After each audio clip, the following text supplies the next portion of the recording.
Welcome back to New Rockstars. I'm Erik Voss, and the Falcon and the Winter Soldier released a first full official trailer at Disney's Investor Day, proving you don't need Cap for a great-looking Cap story, aside from Cap's shield and Cap's iconography and Cap's best friends and Cap's past enemies fighting over his legacy. Shut up. Whatever. This 6-episode series is coming to Disney Plus March 2021, and it looks sick, with great callbacks to past MCU films and intriguing Marvel Easter eggs setting up how Phase 4 could reach forward. Sam Wilson may not have a plan, but clearly Kevin Feige does, so let us break it down frame by frame for everything that you might have missed in this trailer. Here we go.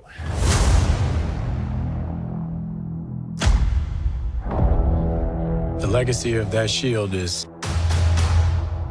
complicated. Right, the trailer opens at Cap's exhibit at the Smithsonian. A collage shows these headlines of events that we saw in that first Captain America film. When Cap liberated the 400 prisoners, which included Bucky and the Howling Commandos. There's the famous Captain America #1 comic in which Cap punches Hitler, which Cap reenacted on his War Bonds tour. There's his famous 4F paperwork when Skinny Steve was initially denied, and the moment he used the Star Cardor as a shield, foreshadowing his own famous tool. But of these, the most interesting to me is the headline from that episode: Nazis in New York, mystery man saves child. A headline that I find very ironic because before Pearl Harbor, folks, there totally were proud Nazi sympathizer rallies in New York. They booked freaking Madison Square Garden. A scary amount of Americans were chill with Nazis those days. In fact, Cap punching Hitler was a bold, controversial political stance. Joe Simon, Jack Kirby, they got death threats for that. So God bless those men for doing it. And I hope this series keeps that spirit alive, fighting the good fight, fighting fascism, something we sadly have to stay vigilant to these days. Now, among these antiques collecting dust is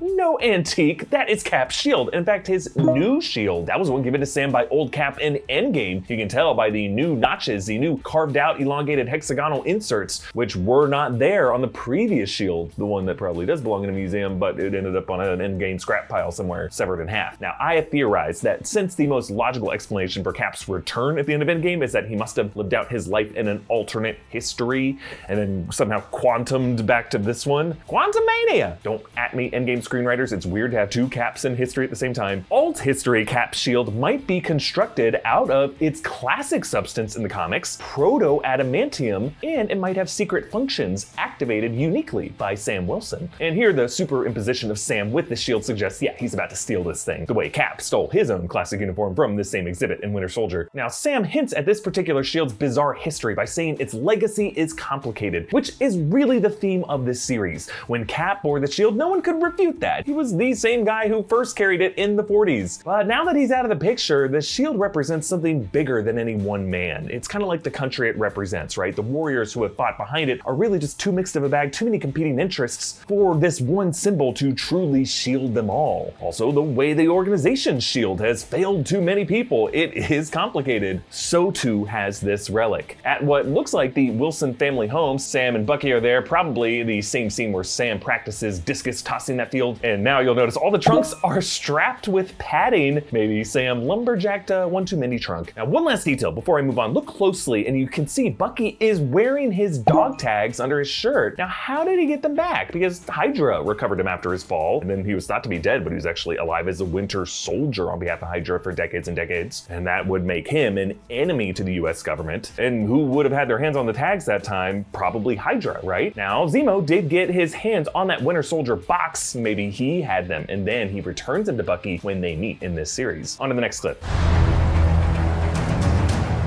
The world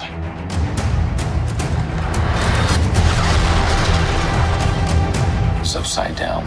Okay, this section shows this interesting looking Asian city. We know this to be Madripoor, a fictional nation in Marvel Comics that's near Singapore. It's a corrupt town consisting of a high town section, which is kind of for the elite, a global tax haven for crime syndicates. And then for the scum and villainy, the low town, a hive of drug dens. You can kind of see that Blade Runner-y contrast here, the futuristic skyscrapers gazing right over the dirty street level, which features an interesting eclectic mix of languages on the signs. So along with Sokovia, Sokovia, Wakanda. I am thrilled to see this series expanding the MCU map of fictional settings that have been on Earth the whole time. And Madripoor is interesting to Wolverine comics, which would set up some interesting implications for how this setting could later be used to introduce X-Men in the MCU. Now, I may be wrong, but leading Sam and Bucky here on the walkway looks like the coat and the slicked hair of Zemo. Now, despite the obvious bad blood between them, Zemo did try to destroy the Avengers and did mind control / frame Bucky for murder. There may still be a shared goal, especially if you consider that Sam and Bucky remain fugitives under the Sokovia Accords. Then we see some German guards in riot gear running past some inmates facing a wall. This must be the prison Zemo was kept in after Civil War, and now we are seeing the day of his escape, because yeah, now we know he's not in that prison anymore. Then this close-up showing sparks scraping into some spilled gas to ignite a blaze. Based on those boots and pants, we might be looking at our old friend Batroc the Leaper, who is expected to return in the series as well. Then an explosion rocks a stack of shipping containers. It kind of looks like a lab of some kind was inside one of those. Those shipping containers do show up again in other shots, and it might be connected to the truck sequence, which has some shipping containers there. Then a shot of Erin Kellyman's character, who straps an interesting mask on her face. It's got a red handprint. Two other females run behind her with similar masks past this truck that looks like there are some prisoners inside. One of those could be Zemo. Maybe this group hijacked a prisoner transport and are now breaking out Zemo. Now this group is confirmed to be called the Flag Smashers. Now in the comics, Flag Smasher is a solitary Cap villain. Here it has been turned into a group. Many thought those handprints and the connection to Madripoor could mean this could be the Hand, but no, this group doesn't strike me as an ancient order of ninjas. Now, a lot of you have been asking me why I think this is Songbird. Well, there were some set reports describing a scene with Kellyman's character in which she has a phone that releases a specific sonic frequency that activates other people with phones and lures them in via a kind of mind control, which is very similar to the power of Songbird, who is a member of the Thunderbolts. For now, she just seems to be part of this group, the Flag Smashers, which might later be turned into a Thunderbolts type of group, especially if Zemo is heading up this group, because Zemo as Citizen V started the Thunderbolts with Songbird part of that. And before I continue, thank you to our friends at Skillshare for sponsoring this video. Skillshare is an online learning community that offers membership with meaning. With so much to explore, real projects to create, and the support of fellow creatives, Skillshare empowers you to accomplish real growth. Skillshare offers classes designed for real life. You can learn and grow with short classes that fit any schedule. This holiday season, give a gift that means more. Get creative and learn how to make the perfect handmade gift with Skillshare's online classes. They have classes and topics new Rockstars fans will appreciate, like animation, film, video, music production. The class I really want to check out is creative writing, crafting personal essays with impact. Taught by best-selling author Roxane Gay, the class focuses on how to find your story, craft your truth, and write to make a difference. At a time when so many important conversations are happening in our world, your voice is more essential than ever. Explore classes to unlock your creativity for social good. Skillshare is curated specifically for learning. There are no ads, and they're always launching new premium classes, so you can stay focused and follow wherever your creativity takes you. And it's less than $10 a month with an annual subscription. And the first 1,000 people to use the link in the description will get a free trial of Skillshare Premium membership, so you can explore your creativity. Next clip.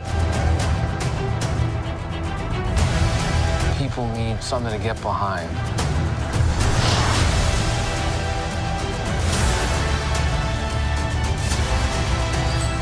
Okay, now we see the southern home from the water, which I'm just guessing as someone from the South, it looks a lot like Georgia, South Carolina, North Carolina. And you can see how Sam's family runs a fishery and seafood business. There's a sign behind them on the pier that reads, Wilson Family Seafood, fresh shrimp, oysters, clams, yum, yum, yum, yum, yum. So here it is, folks, confirmed. The Falcon in the Winter Soldier is showing us what would have happened if Forrest Gump and Bubba were superheroes. You ever been on a real shrimp boat? Sam drops a bulky super gear suitcase, presumably containing his or Bucky's gear. Bucky talks about how the world is upside down. People just need something to get behind, suggesting that neither of them are society's pick for a Cap successor. And instead, the one society chose is Wonder Bread John Walker, US agent. More on him in a bit. But there's another shot of Madripoor, and then Sam and Bucky geared up, taking off, including, if you look closely, Sam's Red Wing drone. Then we see Zemo standing before this memorial statue. That crowned eagle is the crest of Sokovia. You can see Sokovian flags and lettering on the base. The broken terrain in Crater Lake was likely created by Sokovia being clawed out of the ground and then lifted and then dropped back down, which killed a ton of Sokovians,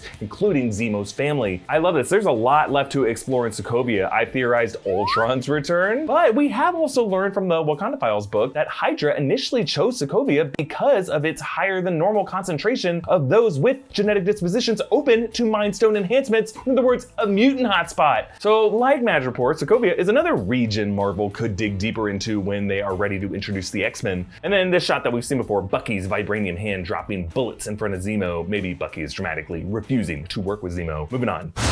They need the symbol.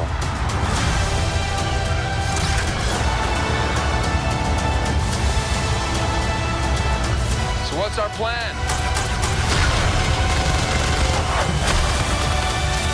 Okay, next, this football game that we saw back in the big game spot, in which phony Cap, U.S. Agent John Walker, trots out. He's played by Wyatt Russell. U.S. Agent is one of the many wannabe replacement Cap figures in Marvel Comics. Originally, he was the wrestler Super Patriot. And if you look over to the right on that field is this blonde woman. I'm wondering if this could be Sharon Carter, who's expected to be part of the show. Maybe she is part of the new government PR operation to try to introduce this new Cap, even though he's never gonna happen. We follow Sam and Bucky into this club. To the far right, it's a figure with a tablet. Sam looks like he's about to hand them his phone to be brought into a VIP area. But then next, this shot of this truck sequence. Sam pulls a kind of Clark Griswold from Christmas Vacation, slides right under that truck. I have no idea how Sam wouldn't just immediately lose upward lift and fall flat on his face on that road, but whatever, it looks real cool. Now, also on this truck is Kellyman's character, and if you look at the wide shot, you can barely make out, I think that's Bucky there, definitely US Agent, and a handful of others, as someone else hangs from the helicopter overhead. Now, if you look at that road sign behind them, it looks like this is part of the German Autobahn, and there are these two trucks that are nearly identical, making me think that part of this mission is to hijack one of these shipping containers and maybe swap it out for another identical one. It's hard to know what side Bucky's on here though, because in a later shot near a similar looking shipping container, he appears to provide cover fire for two women who look like they're part of that Flag Smasher crew. Then there's a mid-air explosion from a helicopter, and you can see Falcon soaring past it to the right there. It looks like he drew some of those missiles right into the second enemy aircraft. And then Bucky and Falcon flee this Madripoor motorcycle gang. Set photos reported one of these bikers wearing a jacket with a red demon face that resembles Ogun. That is a Marvel Comics figure tied to Wolverine's backstory. I'm just gonna keep bringing this up in case Wolverine does end up being brought up in the show. But then to the right are some horse statues, you know, like the ones that you might see on a carousel or outside a supermarket. I don't know what to make of this other than Lowtown Madripoor sounds terrifying. Then Sam fights Kellyman's character, and then Bucky calls back his signature knife flip, the one that we saw him do when he was the Winter Soldier in Captain America Winter Soldier. I love this. It's such a cool move, showing how nimble he must have gotten with his real hand, since, you know, it's the only real hand he has left. All right, next clip.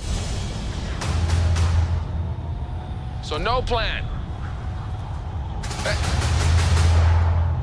Great.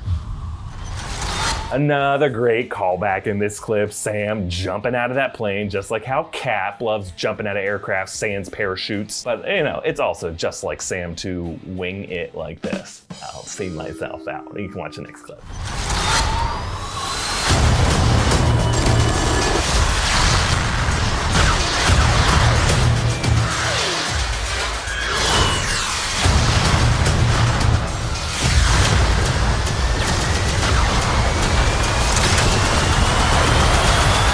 Baby, the stunt choreography of Falcon through this canyon just looks incredible, especially the moment he retracts his wings. He does that little flip through the gap, and you'll notice Mackie looks down as he has to use his actual limbs to briefly touch and kick off from some of that rock before he ascends again. The big game spot showed brief shots of another skydive sequence with Point Break style gunfire that may be part of the plan that Bucky has to resort to. Then on to the title shot.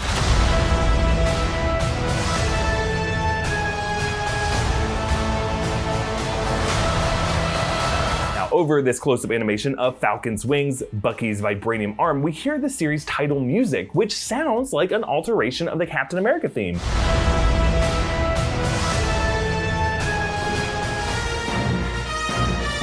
Yeah, they really are trying to evoke the feel of those Sam and Bucky scenes in Civil War. This is essentially a fourth Cap movie. I'm very excited. On to the final clip. What's going on in that cyborg brain of yours?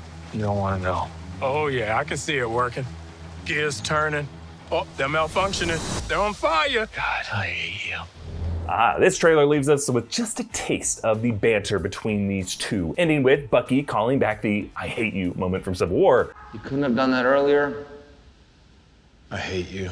But look closely here. This callback must have been added in post, because notice that Sebastian Stan is clearly mouthing something completely different in that moment. That's where the audio sounds a little different. They're on fire. God, I hate you. Now, I know it's Disney Plus, but let us assume he's just really letting Sam have it. They're on fire. Buster! You old horny slut! Now, you have to check out my breakdowns and reactions of everything coming out of this Investor Day panel, including my in-depth breakdown of the Loki trailer, and coming soon, my breakdown of the WandaVision trailer. There's a lot of Easter eggs to come out. Also, be sure to check out our great merch options at newrockstarsmerch.com. Subscribe to New Rockstars, hit that notification button, follow me at EA Voss, follow New Rockstars. Thank you for watching. Boom. Drop it at his feet. I'm like, boom, you looking for this?